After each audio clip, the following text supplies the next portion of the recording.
What's going on, Packers fans? Aaron Nagler here, ready to talk some football with Andy Herman from the Pack-A-Day podcast. Andy, it's Monday, but it's not a victory Monday, but it's not a loser Monday. It's a Monday. How's Meh. your Monday going? It's a very meh Monday. Yeah, I still don't know exactly quite how to feel in its entirety. I feel mostly disappointed, disgusted, upset, frustrated. But it could have been worse. I don't know if I'm taking any solace in that. It had many True. opportunities to be far Much worse. worse, yes. And 2-2 would have felt really gross and disgusting. So I don't know. It's the definition of meh. All right, let's start on the good side of things, since we want to kind of highlight the positives, of which there were many. And it's interesting in a game where the Packers score 40 points, where you do feel so disappointed and kind of let down by the team. But coming into this game, and I really was struck by this on the rewatch. I kind of felt it during the game live, but certainly when I went back and rewatched it, you've put the performance into context in the sense that you are down a number of offensive linemen, you're on the road, and certainly early it looked like you were able to move the ball, but nothing was easy, right? Yep. There was work being done down in and down out, dealing with false starts, holding calls, kind of overcame some of that stuff. And as the game went along, I really felt like the biggest question mark coming into this game, which was the offensive line, really improved as the game went along, and particularly Jordan Morgan and Darian Kinnard to a lesser extent. But both of those guys, clearly spotlight on them. If they can just hold up, we talked about this last week, if they can just hold up, there should be opportunities for Jordan. And there were that they took advantage of. And I do understand people being doom and gloom after that game, but man, that is a real bright spot for me. Me too. And I do think from an offensive line standpoint, this is what we've more come to expect of like, oh, yeah, they can fill in a couple spots here and there. And it's just going to feel like the same old offense. They don't have to change anything. It's not going to be catastrophic, which is why that week 3 game in Cleveland felt so out of character for a team that just feels like, yeah, we can fill guys in where need be and get by. And they just could not in that game at all. It was nice to see. Like I thought Jordan Morgan, I know he had a holding penalty on one, but outside of that, it felt like he really bounced back in a much more significant way and felt like, all right, there's something there still that you can work with and continue to grow. Obviously, nobody should be putting a stake in his career after one bad start in Cleveland or anything like that. But that was much more of a game that you would have expected from a first round pick than it was against Cleveland the week before. Obviously, still some things that they need to clean up. I don't think it's been talked about enough of how Shawn Ryan's putting together a really solid start to his season, despite all the chaos around him.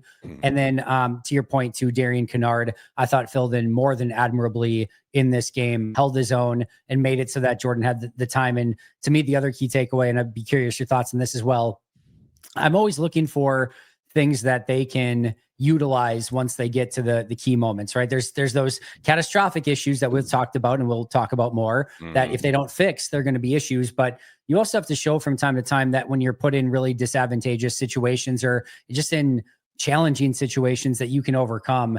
And I thought Jordan in this game, just time after time after time, I'll go take the lead for you guys. Oh, you gave it up right away. Oh, don't worry. I'll go take the lead for you guys. Oh, you gave it up right away. I'll go take the lead for you guys. Oh, you gave it up. I'll go get the tie. Right. Oh, you gave up 3. I'll go get the tie again. And probably should have been more if the air wasn't kind of deflated out of the balloon on that drive. But I thought he came up clutch. That 4th down bullet to Matthew Golden was so insanely freaking clutch. The 3rd and 10 to 3rd down to Romeo Doubs in the end zone for the touchdown. The 3rd to Romeo where he put it just in the spot where Romeo could go and pluck the ball out of the air to the outside. Just clutch play after clutch play. And I think, in a game that was filled with some disappointment, angst, frustration, all of it, to see Jordan come up clutch just a billion different times throughout the course of that game, that felt pretty freaking good.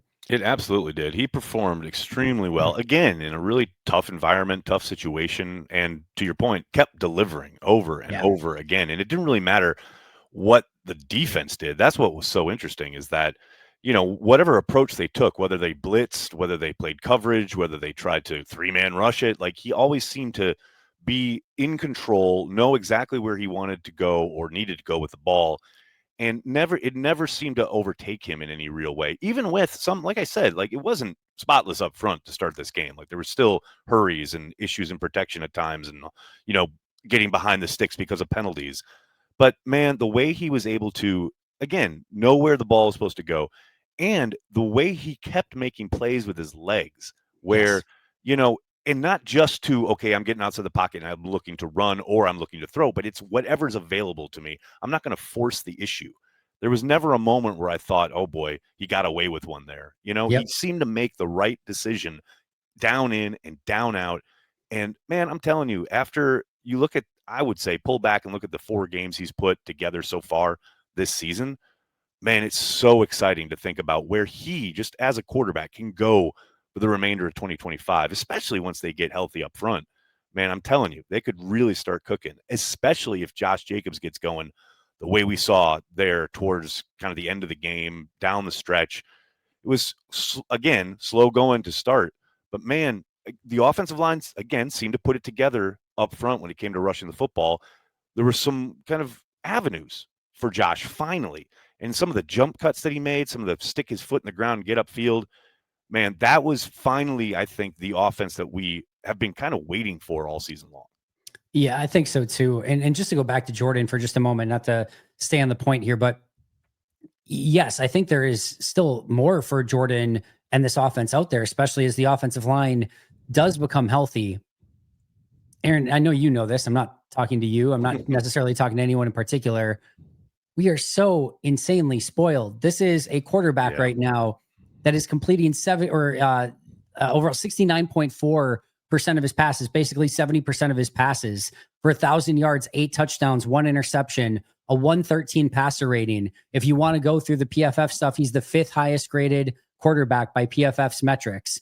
Like, he is fantastic through 4 games so far. Yes. And I understand, like, he has to obviously go out and earn that come playoff time. And the other thing that he can do is come up with clutch moments to be like, you know, and beat good teams. Well, he's had 2 good teams that he's faced so far that we think in Washington and in Detroit.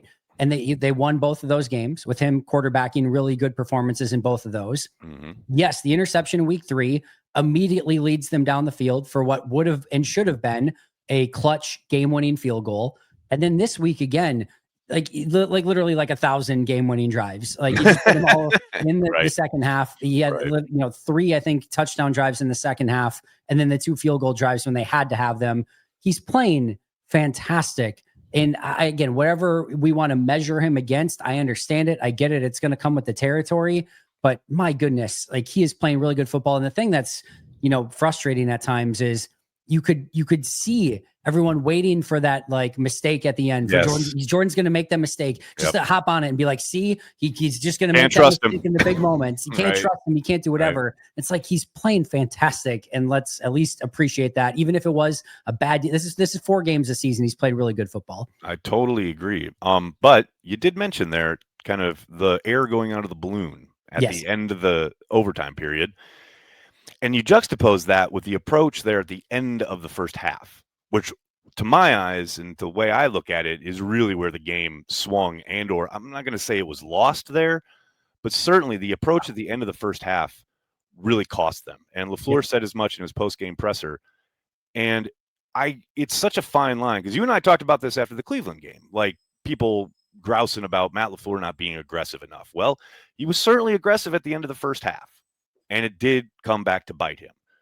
But man, I understand criticism being leveled at LaFleur for both that approach there at the end of the first half, and then the way they went about it there at the end of overtime, utilizing so much of the clock. And I get it from the standpoint of, you don't want to leave time for Dallas to complete a couple passes and get in range for their miracle kicker, who we talked about last week in the preview video, to have a shot from 65 or whatever, which he could probably hit. We've seen him hit it. We've seen him hit these big kicks, right?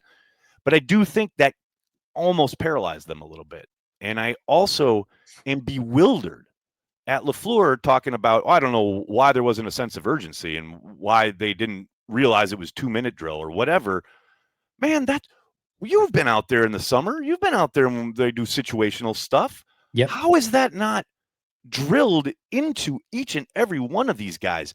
I mean, I can go across the league and look at 2-minute situations or end of game situations where there are no timeouts and you're up against the clock, and every offense to a team is running as fast as they can to get into position and make sure they're on the line and get in the playoff. Where last night the Packers just kind of walk in and, okay, we'll get into position. To me, that's more of an indictment on LaFleur than anything you want to talk about when it comes to play calling, his approach, whether it's aggressive or conservative. I understand people are going to have those complaints, and I get them, and those are valid if that's how you approach the game.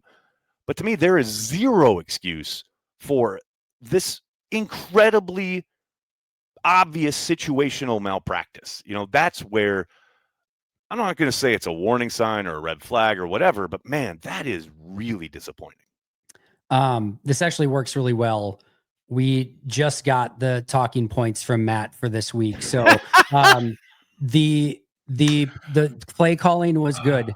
The game management was fine. The special teams is solid. So everything's actually fine. Good to know. Yeah. I just haven't checked my email yet, but I'm glad you got those. That's good. Just in time. Just in time.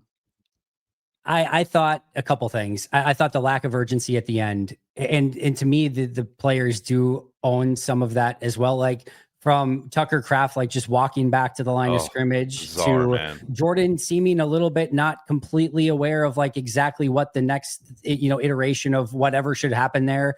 It was really weird and jarring to see in that situation. And to your point, we have seen them run 2-minute drills, not like over and over and over in all different sorts of situations, different sorts of situations. So the fact that was something that they did not have drilled better was really, really weird in that situation.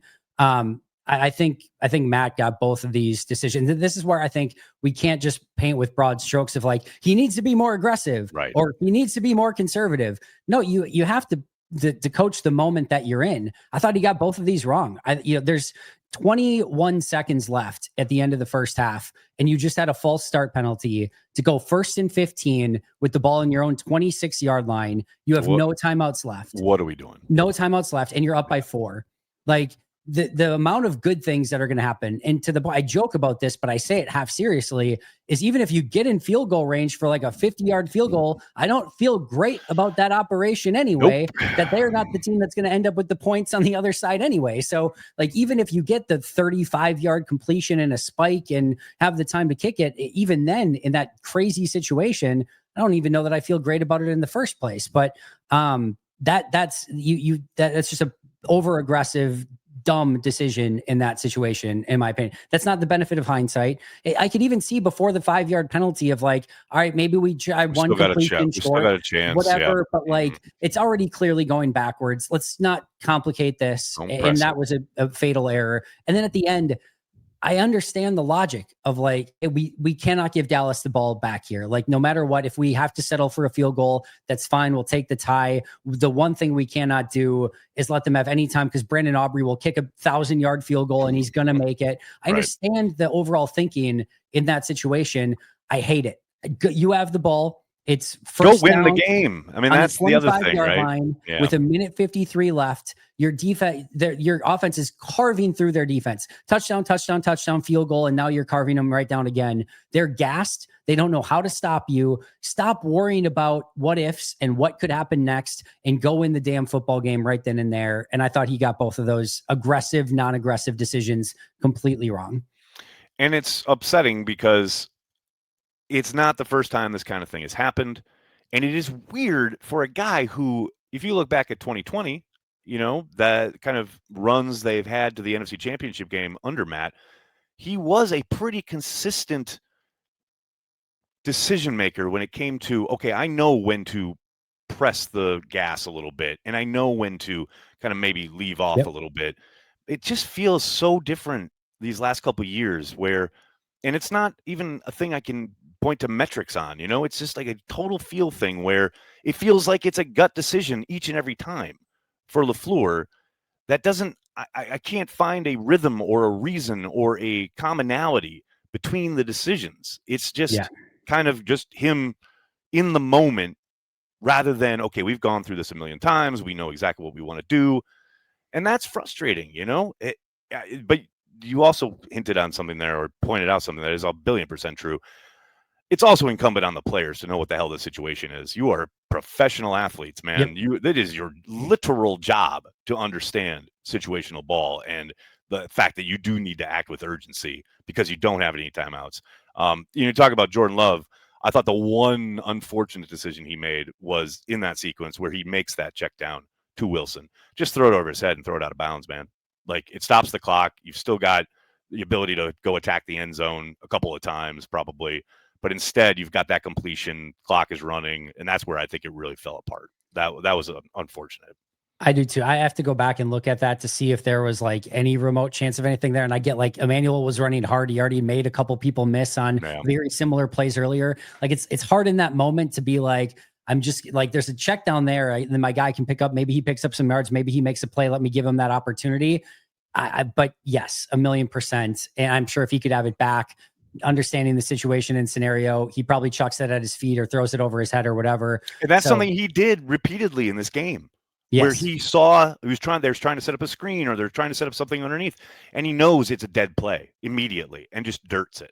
He did that at least 3 times in that game. And we know they're not going to call grounding, so you've got that. Oh, Lord. Oh, God, Andy, don't remind me.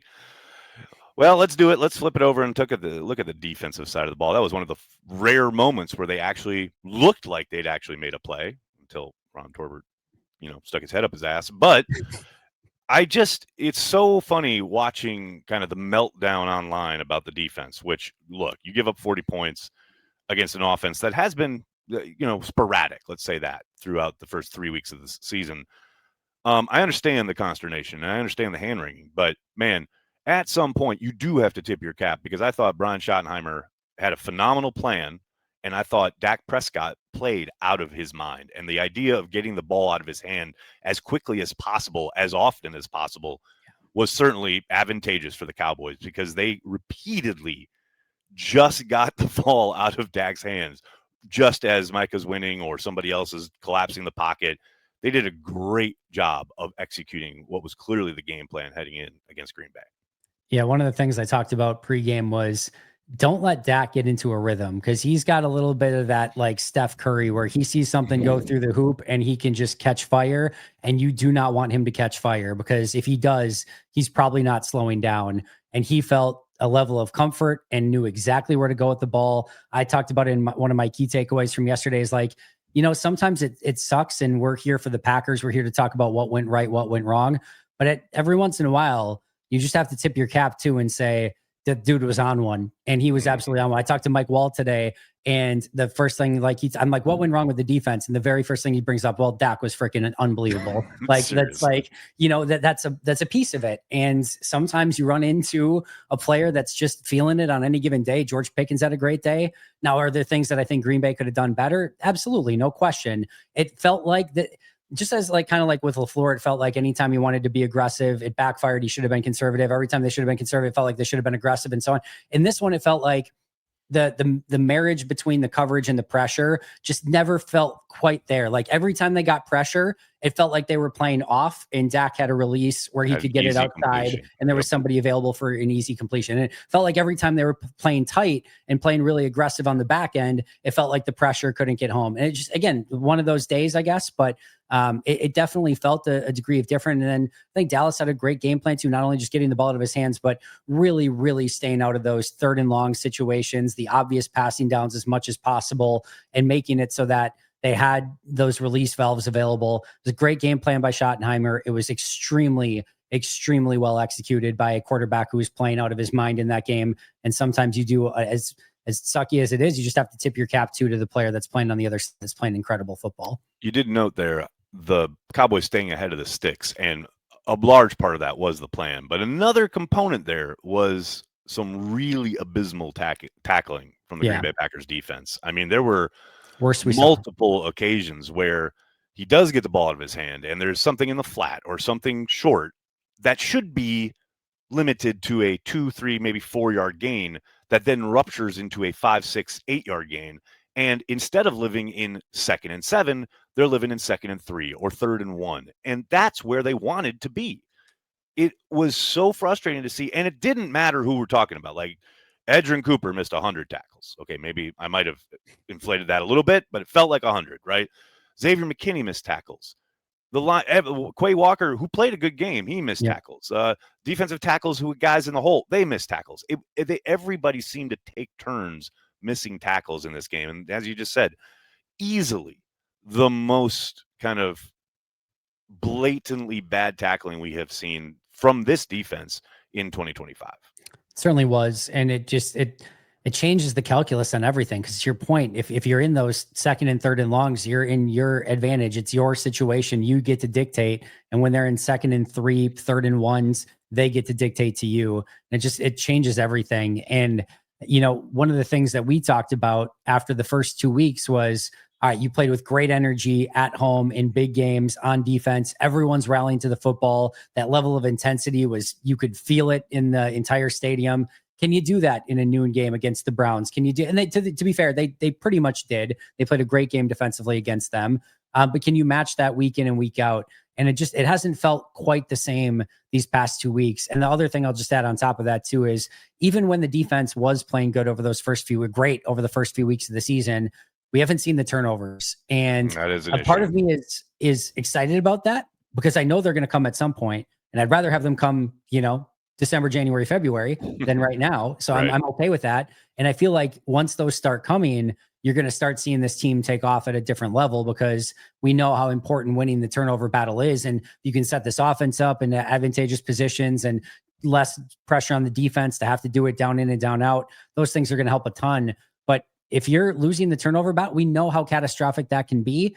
And that's how you keep teams in games that shouldn't be there is by doing those sort of things. And they've had 2 bad turnovers the last couple of weeks and really, really inopportune moments. And then your defense just hasn't been able to generate those turnovers. So that's something that they really have to improve upon as well. My question is, what happened to the Ball King? Remember we couldn't go like 2 minutes without hearing about the Ball King there in training camp, and they were punching the ball out every practice. It does feel like they are, taking their punches at it and their swipes at it and trying to pull it out, rip it out, but it is not, had any result so far. And it's like one of those things is like, well, you get what you emphasize. We saw all offseason long. They've emphasized this a ton. And again, you can see it out there. The first game you didn't, and it was weird. And Jeff Halfley even commented on it. But I feel like the last few games we have, and it's not resulted in anything. Now, obviously, all of this occurs. And we're sitting here on a Victory Monday if there's competent special teams play, Andy. It's all you've ever asked for. And yet it will not materialize. It is beyond frustrating to see that extra point get blocked and run back for 2 points in a game you end up tied. I mean, you take 1 away from yourself, you give them 2, and away you go. It felt like the Packers were in total control of that game until that very moment. And you add in that big 45-yard return towards the end of the game, and the special teams continues to be a bugaboo for this team. And I don't know if you read Justice's piece over at Acme Packing Company. I saw you wrote it. I meant to read it before I recorded last night. Didn't get the chance. I thought it was very astute I know, and I'm guilty of this as well. When you see a special teams blunder and you automatically get the pitchforks out for Rich Bisaccia, which is understandable because he is a special teams. Can I make a hypothesis here before my guess is that this is going to be pretty damning on Luke Musgrave would be my guess, but I don't know.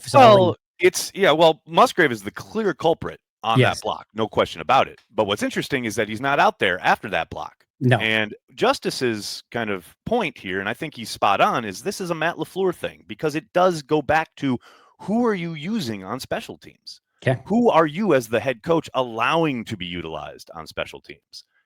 Elton Jenkins doesn't play teams. Elton Jenkins hasn't been out there at all on these field goal block situations. Yep. He's one of your best linemen. It's one play. It can be incredibly important that swings a football game.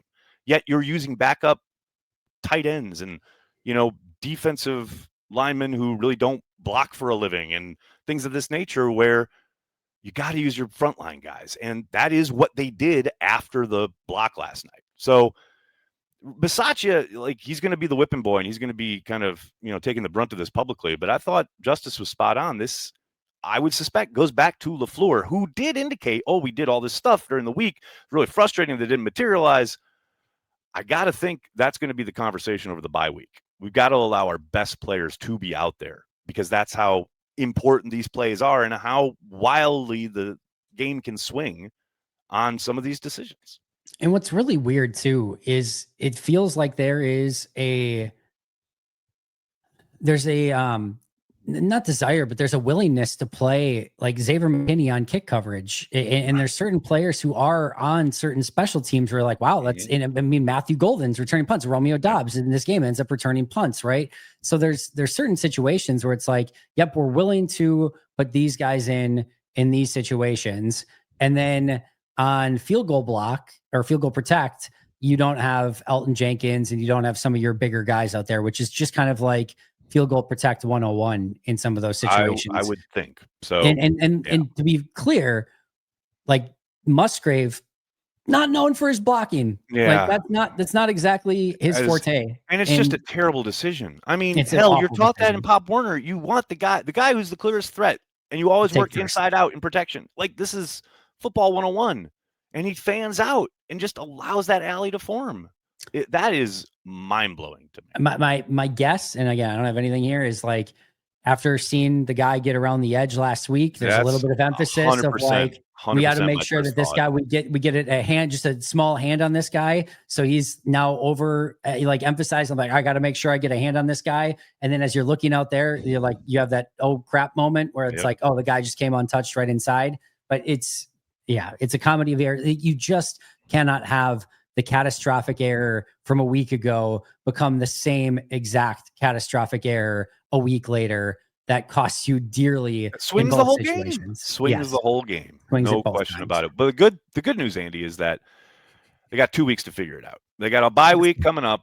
And because of that, Andy and I obviously will not be previewing a game this week, but we will be back after the Packers have their bye, and we'll be previewing the matchup with the Bengals in 2 weeks. So until then, make sure you're checking out Pack a Day Podcast. Andy, really appreciate the time, and I'll talk to you next week, man. Appreciate it a ton, Aaron. Have a good one.